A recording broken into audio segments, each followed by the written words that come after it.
Hey there, thanks for tuning into the Buck and Eric podcast. I'm Bucky. And I'm Eric, and today we're talking about going with the flow. Sometimes you've got your structures in place, you've got your plan, and you're just working it. You've been working your plan until your plan starts to work, but something just doesn't feel right. There's something about the circumstances. There's some trends you're recognizing. There's some patterns you're seeing that remind you of the past that are putting up red flags for you, and then all of a sudden, wham, a lightning bolt hits you, and this idea comes to mind, this idea to pursue something new, something exciting, and something that you genuinely believe is going to be the next thing for you to chase after.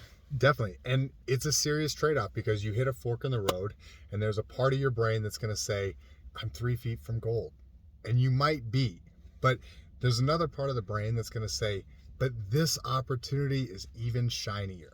And Right. so trying to articulate and trying to understand which direction is the best and when it's time to go with the flow and maybe take that risk into the unknown and leap out and try Right. something different. When is the time to seize on an opportunity, to seize on an idea, and when are you just being that goldfish chasing that shiny reflection on the glass? Yep. Right? You need to make sure that you're calculated, but you're also pursuing what gives you inspiration, what Yep. gives you that excitement. Because once you lose that inspiration, once you lose that excitement, the work ethic is just not going to be there to make the current projects, the current plan you're working actually pan out. And it's difficult to fake. And so if you really aren't inspired by the work you're doing, or if you're not feeling like you're able to put the same amount of effort in, then maybe it is time to look at those other opportunities. And one of the things that is always in the back of my mind that I've heard is to not chase. And so that's something that always helps to kind of guide my decision, where if I'm looking at a new opportunity and I'm looking at deviating from my current structure, from my current path, am I chasing this? Crypto is a perfect example. Am I investing in crypto when it's way too late? Am I trying to chase this trend that is maybe on the way out? Or is it something where I've been sitting on crypto for several years? This is not investment advice, and I'm not. So just as an example, but you have that idea. And so if you're chasing and you're doing something just because everybody else is doing it, you're probably doing it for the wrong reasons. Now, if you've been doing something and you've been interested in something for as long as you can remember, and then all of a sudden you start to see that other people who hadn't been paying attention to it now are starting to pay attention to it, maybe you're in the right place, and maybe it's time to look at your opportunity and maybe your set of knowledge and say, I know something that the average person doesn't that I can exploit for my benefit, and maybe make money on it, or maybe start a business around it, or maybe, have some success.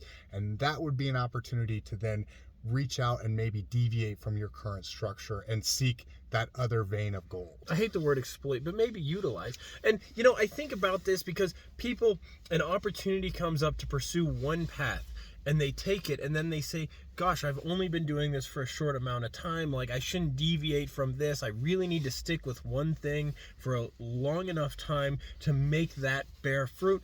But sometimes life throws you onto a path so that you can learn specific lessons and meet specific people. Mm-hmm. And then once you've learned some of those lessons and met those people, now you have the tools to jump onto this other path and be successful. Absolutely. It's just like building a puzzle, and then all of a sudden you get a picture of what the puzzle you're building is. You're like, oh, all of these pieces now fit exactly as I anticipate. So right. And maybe even you didn't anticipate it, but life isn't just about what you're getting. It's about more than just your income. Don't look at your job as what you're getting right now. It's just the numbers on the paycheck. Don't look at your relationships like that, or any hobby or endeavor you have. Look at it as, what am I becoming? What skills am I getting that's going to transfer into this next thing that I pursue? Life is long and unpredictable. You gotta deviate from the plan sometimes. Everything is a rep. If you treat it like a rep, everything is a rep. If you look at every opportunity to learn something new, you're going to gain something from it. So, right. And that means you have to reflect on the paths that you've been on to make yourself more successful. That way, the time you spent on this path was worthwhile, and you can now invest it in the future. You can invest the past in the future. Absolutely. And so with that in mind, guys, let us know what you think. Let us know if you have ever deviated and how that's worked out for you, or if you just stuck to a plan and that's worked too. But we'd love to hear that story in the comments. Let us know, and we'll look forward to talking to you guys soon. See you next time.